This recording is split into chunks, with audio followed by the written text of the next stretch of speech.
माझ्या नावावरती कुठे काय प्रॉपर्टी आहे? व्हॉट? तुमच्या नावावर काय प्रॉपर्टी नाही?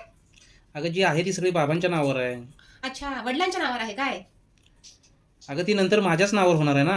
अरे माझ्या म्हणजे आपल्या ना? हो हो आपल्या. आपल्या नावावर होणार. ओके. नक्की किती प्रॉपर्टी आहे? गावी जमीन आहे, हा. इकडे 2-4 दुकानं आहेत अच्छा, 2-4 दुकानं आहेत का? आणि मग हे राहतोय आपण ते घर आहे. अच्छा, छान छान. सध्या केस चालू आहे. केस चालू आहे? कशाबद्दल? ते मध्येच दुकान एक जणाने हडपण्याचा प्रयत्न केला Oh my god. हा, मग तर त्याचा मर्डर झाला ना. मर्डर झाला? मग ते त्याने हडपण्याचा प्रयत्न केला म्हणून त्याचा मर्डर झाला. कुणी केला? आपणच केला.